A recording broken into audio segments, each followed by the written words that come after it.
The disarm is basically a judo wrist lock and uses many of the same principles. By pulling your attacker forward as you turn, he loses his balance, giving you control of his wrist. The barrel of the gun then becomes a lever, allowing you to take the gun. Because you are using the muscles of your torso, which can deliver up to 10 times more force than the muscles of the wrist, the disarm works against an opponent who is much stronger than you. Reach for the sky. Allez-vous. Give me your shoes, punk. Hey, I gotta watch it. Beautiful, you did good. Give me your car keys. I'm sorry, I didn't. Lovely.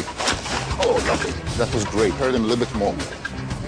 There's no way. Hurts the finger that you got it in the trigger. It can hurt. If you try to resist, it's going to hurt the wrist as well, because it's nothing to do with strength. It's really a very simple biomechanic move. But the pistol disarm isn't just about force. It's also about mind. Moni teaches us a psychological trick. Never look in your opponent's eyes. An experienced attacker will see your pupils give an involuntary reflex 1/100th of a second before you make your move. That may not sound like much, but when you think that a bullet can travel 4,000 feet in a second, you need every edge you can get. Let's go, let's get in the I'm car. sorry, I didn't. Here we go. Nice. We will do the same move. From here, I can do the same move. I like this. This is nice because it's simple and it's to the point. You don't have to think of, oh, let's see, the gun's kind of here. Now, I know a technique for here and I know a technique for here, but if it's here, what technique do I want to use? It's the same move. It's exactly right. Because as long as I'm here, Here we go, man. I can do it quick without even really thinking about it because it's simple. But Krav.Maga isn't just about taking guns away. It's also about learning how to use your gun as a weapon, even without bullets. Which is why we're heading to Wingate near Tel Aviv. It's the main base of the IDF, the Israel Defense Forces. Here, every Israeli citizen comes for basic training, and a key part of that training is Krav.Maga. The basic techniques of Krav.Maga were created by boxer and wrestler Emi Lichtenfeld in the 1930s. Lichtenfeld grew up in Czechoslovakia and watched as gangs of Nazis beat up and harassed Jews. He realized that boxing and wrestling weren't enough to defend against a gang of thugs on the street. So he began creating a new form of self-defense that drew from the most effective techniques of all the martial arts, from boxing to judo. In 1940, as the Nazis prepared to invade, Lichtenfeld fled to what was then called Palestine. He began working and training with Jewish settlers who had formed a militia called the Palmach. When the State of Israel was created in 1948, the Palmach became the core of the new army called the Israel Defense Forces. And Krav-Maga became the core of its hand-to-hand combat training. Today, the basic techniques are taught to every new recruit in the IDF. And now it's our turn. At the base, we met up with Shahar Klefeld, the chief instructor. We want you, in the end of the day, to be very good at reaction against anything. If it's an iron bar, if it's an axe, if it's a knife, and we want you to do that in every condition of your body. So let's put a gear on and let's do that. Over the years, Krav-Maga has evolved. In the civilian world, it's mostly used as self-defense. In the military world, though, it's become something more. A true battlefield art.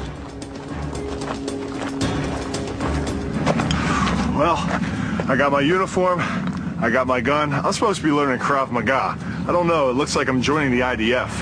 We teach you how to operate your weapon, right? All training here revolves around one weapon, the M16 semi-automatic assault rifle. 40 inches of aluminum alloy, the M16 was first used in Vietnam and is still used today by U.S. forces in Iraq. There are currently more than 8 million M16s in service in the world. Many of them here in Israel, where they are the official assault weapon of the IDF.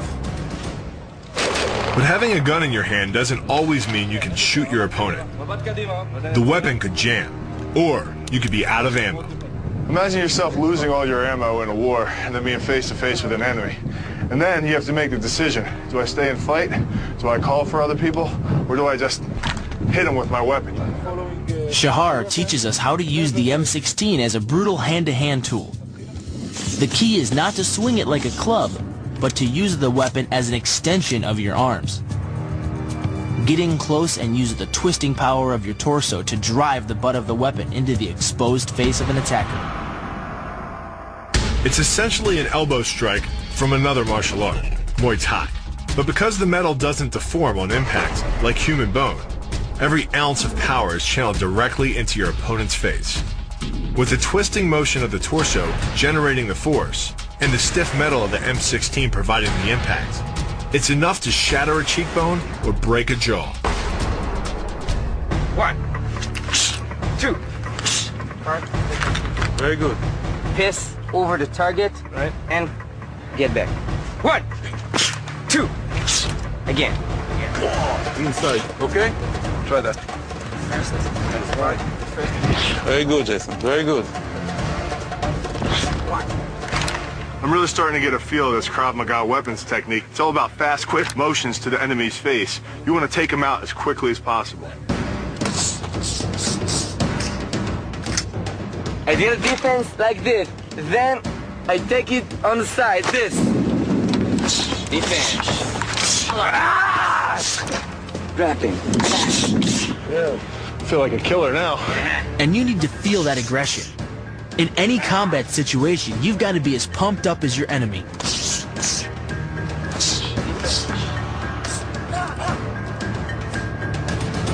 To help us prepare mentally as well as physically for our ultimate challenge, Shahar has set up an exercise that will test us to our limits. A run in full combat gear through buildings that conceal 5 officers waiting to attack us. This is pure urban terrorism survival training. With this helmet and this gear, it's all different in the ball game. כל המתקילים, תהיו מוכנים! Let's go. Bill, something happens, you have to run. Go, go, go. The key to this mission is pure aggression. You don't stop. You don't slow down. When you come to an obstacle or an enemy, you just power right through him and kill him if possible. Bill, behind you! Go, go, go, Bill, go! Go, go, go, go, Bill! Stack, קדם! Go, go, go, Bill, go! Bill, go, go, go!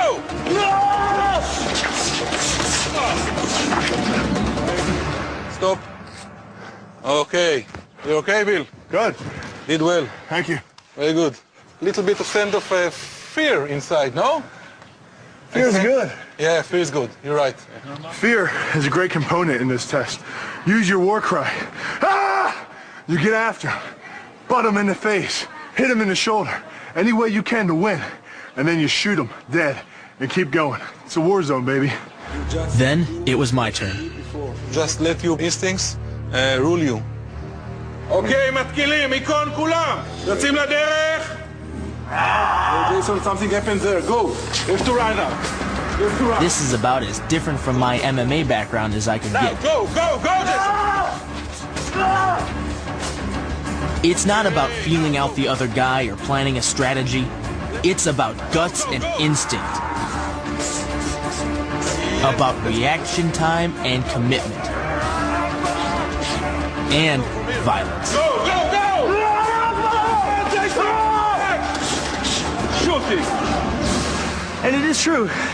Your natural reactions will take over if you just let it and trust in the training. Man, I'm really winded. That was just like a block. And this is nothing compared to what we could be facing at the top secret commando base, where we'll meet our final challenge.